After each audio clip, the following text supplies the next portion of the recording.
வருகின்ற 18ஆம் தேதி அன்று தமிழக வெற்றிக் கழகத்தினுடைய தலைவர்,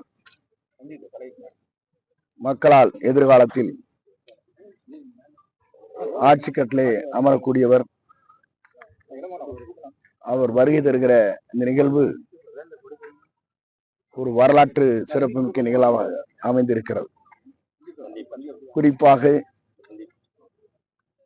காவல்துறை என்னென்ன வேண்டுகோள் வைத்தார்களோ அதை காட்டிலும் கூடுதலாக பாதுகாப்பு அரண்கள் அமைக்கப்பட்டிருக்கிறது. வந்து செல்கின்றவர்களுக்கு தனியாக பாஸோ அல்லது ஐடி கார்டோ QR கோடோ கிடையாது. பொதுமக்கள் அனைவரும்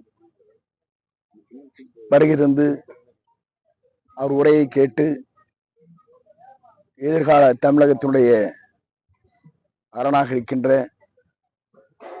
ஆட்சி கட்டிலே அமரப்போகிற மக்களால் இளைஞருடைய எழுச்சி நாயகனாக மக்கள் பணியாற்றிய அத்தனை பேருக்கும் முதலில் நெஞ்சார்ந்த வாழ்த்துக்களையும் நன்றியும் நான் தெரிவித்துக் கொள்கிறேன்.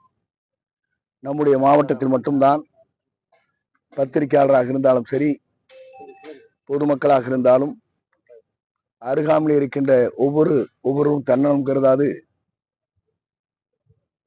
இந்த நிகழ்ச்சியை சிறப்பான முறையில் நடத்துவதற்கு எல்லோரும் முழு ஒத்துழைப்பை தந்திருக்கிறார்கள். அவர்களுக்கு நன்றியும் என்னுடைய வாழ்த்துக்களையும் தெரிவித்துக் கொள்கிறேன்.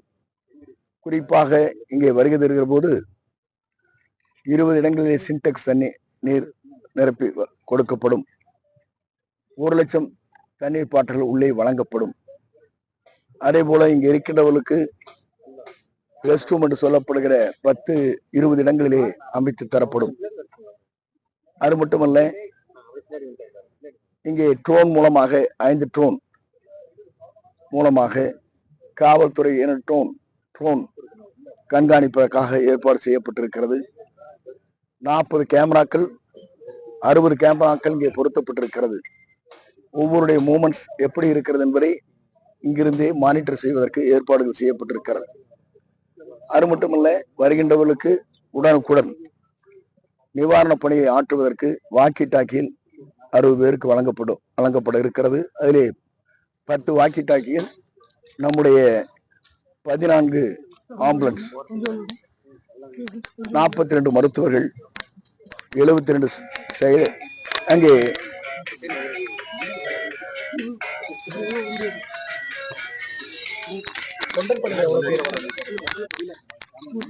செவிலியர்கள் இங்கே வர இருக்கிறார்கள்.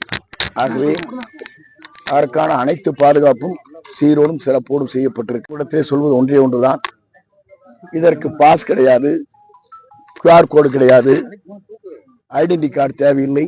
எல்லோரும் வந்து அவரை உரையை கேட்டுவிட்டு மகிழ்ச்சியோடு வீடு திரும்பும் வரையிலும் நாங்கள் அவர்களுக்கு பாதுகாப்பு அளிக்கின்ற வகையில் இந்த பணிகளை மேற்கொண்டிருக்கிறோம். நன்றி, வணக்கம். இந்த இடத்துல மேற்கூரை அமைக்கணும்னு சொல்லி காவல்துறை சொல்லியிருக்காங்க. இவர் மேற்கூரை அமைஞ்சிருச்சு பாருங்க.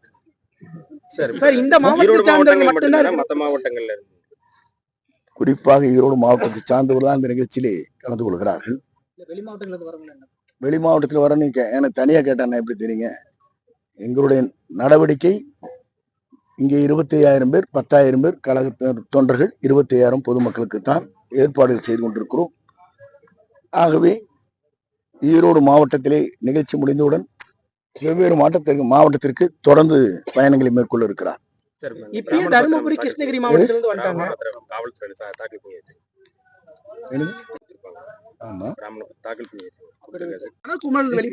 சார், நீங்க ஒவ்வொரு கேள்வி இப்படி கேக்குறீங்க. முதல்ல என்னங்கிறீங்க, வேறு மாவட்டத்தில் வருவாங்களான்னு கேக்குறீங்க. வரக்கூடாதுன்னு யாரும் சொல்ல, காவல்துறை வேண்டுகோள் வைத்திருக்கிறதை தவிர நாங்கள் வரக்கூடாது என்று சொல்லவில்லை. முதல்ல தெளிவாக தெரிந்து கொள்ளுங்கள். ஏனென்றால் காவல்துறையை சார்ந்தவர்கள் அதிகமான கூட்டம் இவருக்கு வரும் என்ற முறையில் எல்லா மாவட்டம் இங்கே கூடினால் இந்த இடம் தாங்காது, காவல்துறையால் அதை கட்டுப்படுத்த முடியாது என்ற முறையிலே தான் அவர் வேண்டுகோள் வைத்திருக்கிறார்களே தவிர வேறொன்றுமில்லை.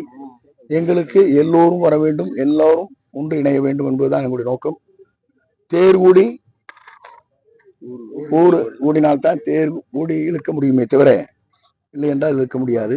நாங்கள் யாரையும் வேண்டாம்னு சொல்லி நீங்க ஒரு கொஸ்டின் போட்டு என்னை மடக்கிறீங்க. நாளைக்கு இல்ல என்ன இருங்க, என்ன பண்ண போறீங்க? அது என்ன ஐடென்டி பண்ண முடியுமாங்க? இல்ல இப்ப இருங்க கூட இருங்க குறிப்பிட்ட மாவட்டத்தை சேர்ந்தவங்க இல்ல ஏனுங்க, இந்த மாதிரி கொஸ்டின் போட்டு எங்களை மடக்கூடாது. தயவு செஞ்சு உங்களுக்கு பத்திரிகையாளருக்கு பத்திரிகை தலைமைக்காக 2 கொஸ்டினை போட்டு ரோலிங் ஓட்டிடாதீங்க தயவு செஞ்சு. தயவு கூர்ந்து உங்களுக்கு கேட்கறது இந்த நிகழ்ச்சி நல்லா நடக்கிறதுக்கு நீங்களும் நாளைக்கு ஒத்துழைப்பு. ஏதாவது முக்கிய அமைச்சர்கள் முன்னாள் அமைச்சர்கள் யாராவது வரதுக்கு வாய்ப்பு பேச இருக்குங்களா? உங்களை தவிர ஏதாவது முக்கிய முன்னாள் அமைச்சர்கள் வரதுக்கு வாய்ப்பு இணையறதுக்கு இனி இருக்கா? அது பொறுத்திருந்தான் பார்க்க வேண்டும். சார், முன்னாள் முதல்வர் ஜெயலலிதா அவர்களுக்கு வந்து நீங்க தான் தேர்தல் வியூகங்களை வந்து வகுத்து கொடுத்தீங்க, பயண திட்டங்களை அமைச்சு கொடுத்தீங்க. இப்ப தாவேக தலைவர் விஜய்க்குமே தொடர்ச்சியாக, அதாவது ஈரோடு இதுக்கு அடுத்தபடியான பணிகளை வந்து நீங்க அதுக்கான திட்டமிடலை மேற்கொள்ளுங்க. இல்ல அவரு விருப்பப்பட்டால் அதை செய்வேன். இதுவரையும் அந்த மாதிரி உங்கள்ட்ட பேசி இல்ல நீ தானே ஃபர்ஸ்ட் நிகழ்ச்சி நடக்குது. ஓகே.